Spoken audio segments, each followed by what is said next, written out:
Hi, and welcome to Simply Happy Conversations. I'm Narelle King, and in today's solo episode, I'll be sharing tips to make tax time less of a burden and maybe even save you some serious money. Let's jump into this Simply Happy conversation.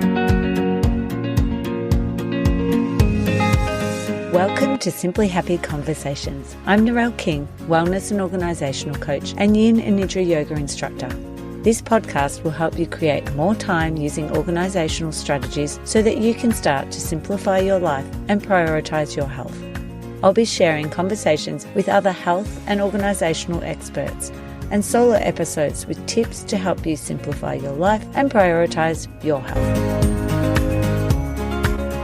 Thanks for joining me for today's solo episode. We're coming up to the end of financial year, and that means tax time for the Southern Hemisphere. And being organised by June 30 can make a world of difference. So I'm going to share 5 tips to help you prepare.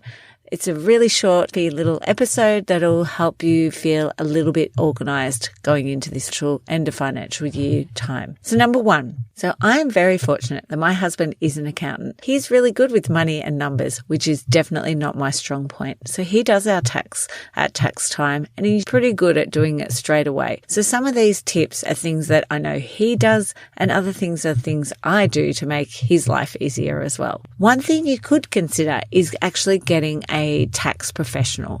So I know that it might be tempting to try and save money and do your tax yourself, but by the time you waste your time, your effort, and just the stress, it's sometimes just easier to go and invest in it. You also get that accountant fee is tax deductible on your next year's fee. They also are going to know some of the little things that maybe you don't realize that you could be claiming. So I highly recommend finding a tax accountant that's going to make this process easier.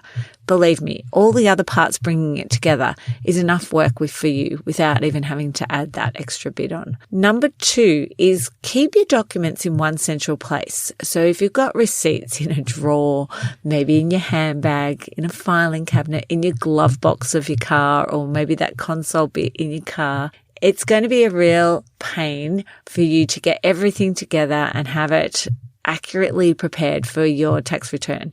What I suggest you do is gather all those documents for your tax return in one central location. I really like the clear, hard plastic A4 cases. You can get them at Kmart. You can get them at a stationery shop like Officeworks here in Australia. They're really reasonably priced, and it means that you can keep all the receipts in that one case. It's like a hard case.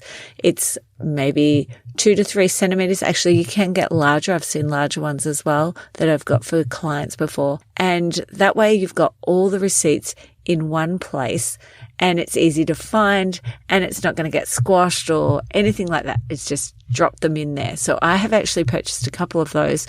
So we have those in our house. I also have one for my clients when I'm driving around and I have to buy something, and I'll put those receipts in there in my clear, hard case.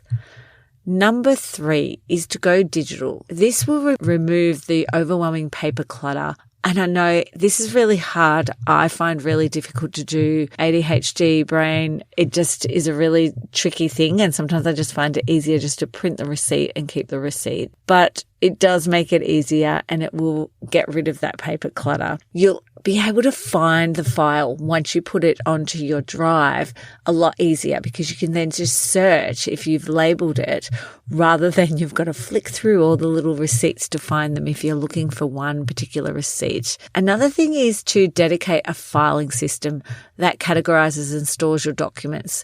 So for me, I have in my email, I have actually a folder that says tax 2023. I've got them listed for each year previous to 2023. And so anything that relates to receipts that's come in from an email, I'll just file it in there. I use Google, so mine is then also stored over in my Google Drive. If something comes through, or that's when maybe I've had the time and I've taken a photo of a particular receipt, I will then upload it into my G Drive that says Tax 2023. Setting up those two systems within your actual email, wherever you store your iCloud documents, is making sure they're labeled, and that makes life so much easier at tax time when you're looking for documents. Number 4 is organize and track your expenses throughout the year. Now, this is ideal, but I know there's some of you that will be there, oh no, that is such a hard thing. Now is the absolute perfect time to be doing this and setting it up ready for next year. So there's lots of fantastic expense trackers, financial software options, but even for myself, I just have a simple spreadsheet, an Excel spreadsheet. My husband then drags all the data that I've put in there and puts it in his fancy tracking thing that he's developed, whereas mine's very simple. But this is a great way for you then to have your receipts and also your spreadsheet, and that's going to make tax time so much easier. But look, if you can't do number 4, I would definitely look at starting with number 3. And number 5 is plan ahead for next year. So this is a great opportunity to make life smoother for yourself in the process by starting to set up this stuff ready and prepping for your next return, which is next year. So look at your organizing systems and just be prepared. This is also a perfect time to book a virtual organizing session with me. So I could help you look at where we need to set up the system and also look at a system that's going to work for you. Because as I've said before, maybe that organizing the tracker part, we need to make that as simple as possible. Maybe it is developing a Word document that you print out and you write on it instead. I love helping people and working out systems that are actually going to work for them. So please reach out if you would like to. I'll also put a link in the show notes. I'll just recap on our 5 tips to help you get organized for tax time. So 1 is to consider looking at a tax professional who can help you do your tax at the end of financial year. Number 2 is keep your documents in one central place. I can't highlight that more, rather than just having the receipts. Maybe it is having receipts in your car, but then you bring them in at the end of the week and you put them in with all the other ones. But yes, looking at a system that's going to be for one central place. So number 3 was go digital. Remove the paper clutter and have things stored in the cloud so that it's easier to find. Also, having the tags will make it easy for you to search.